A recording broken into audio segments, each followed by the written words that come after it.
Class 11 के लिए ही एक और है हम लोग का, जो कुछ परिभाषाएं हैं जो दी गई हैं। जैसे इसमें सबसे पहला दिया गया है आपका एवोगैड्रो की परिकल्पना।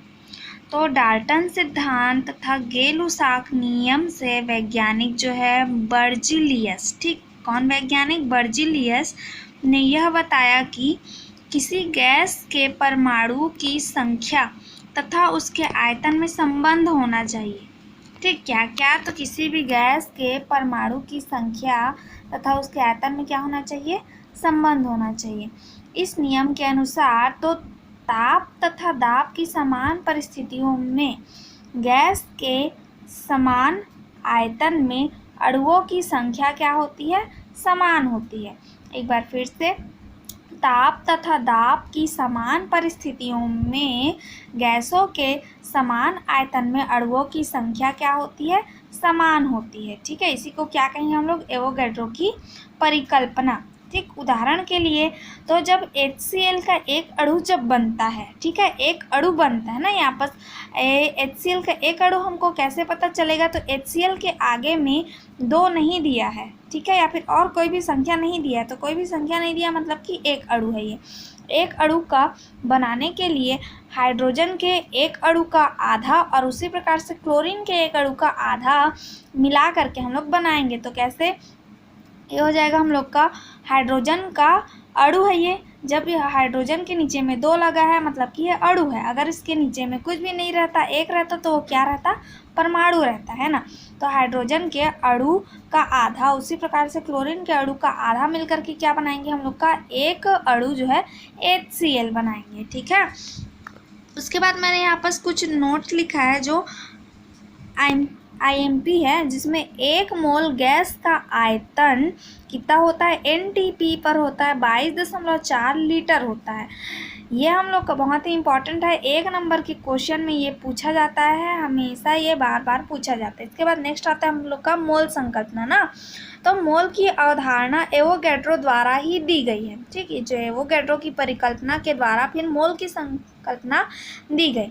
जैसे हम लोग 1 दर्जन बराबर 12 पढ़ते हैं, शतक बराबर क्या पढ़ते हैं? 100 पढ़ते हैं।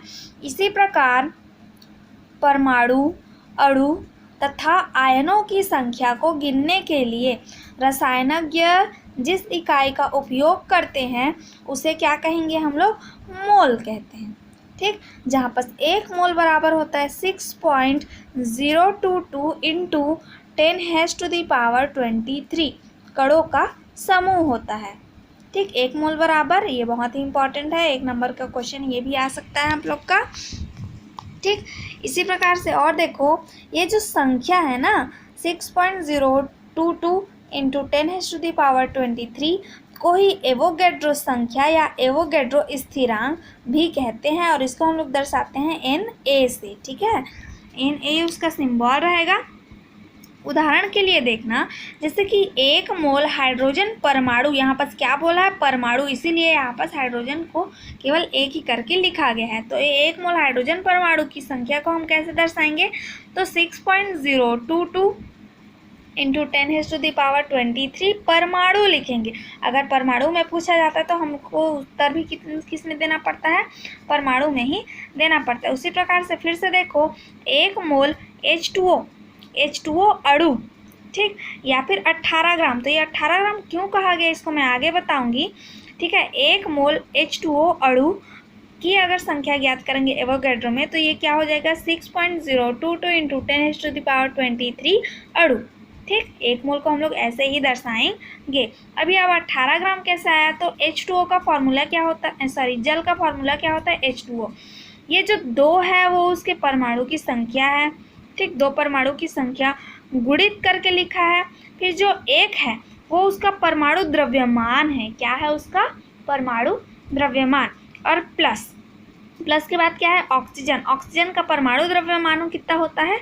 16। जब हम इन सबको ऐड करेंगे या फिर सॉल्व करेंगे तो इसका उत्तर कितना आएगा? 18। तो यही जो 18 है वो उसका परमाणु द्रव्यमान जल का, और उसी को हम किस रूप में लिखे? तो ग्राम के रूप में लिखे हैं। ठीक है, ये समझ में आया? इसके बाद इसी में आगे दिया गया है आपका प्रतिशत संघटन।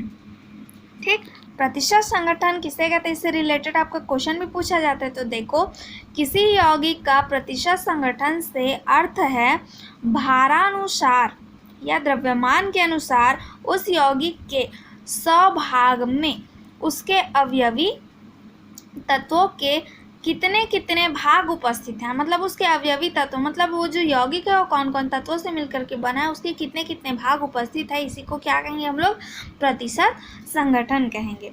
इसका सूत्र दिया गया है तत्व की मात्रा प्रतिशत, तत्व की प्रतिशत मात्रा, तत्व के परमाणु की संख्या गुणित तत्व का परमाणु भार बटे में यौगिक का परमाणु भार या द्रव्यमान और गुणित क्या हो जाएगा 100, क्योंकि समूह को प्रतिशत निकालना है। उदाहरण के रूप में देखते हैं हम लोग का मैग्नीशियम सल्फेट। इसमें विभिन्न तत्वों की प्रतिशत मात्रा ज्ञात करनी है। ठीक, मैग्नीशियम सल्फेट में सबसे पहले इसका क्या ज्ञात कर लेते हैं हम लोग, इस यौगिक का परमाणु भार ज्ञात कर लेते हैं। मैग्नीशियम का परमाणु भार होगा 24, सल्फर का परमाणु भार होगा 32 और ऑक्सीजन का परमाणु भार कितना होगा 16। चूंकि यहाँ पर ऑक्सीजन का परमाणु कितने, तो कितने परमाणु दिया गया है यहाँ पर नीचे में 4 परमाणु, तो उसको 4 से हम लोग गुणा कर देंगे।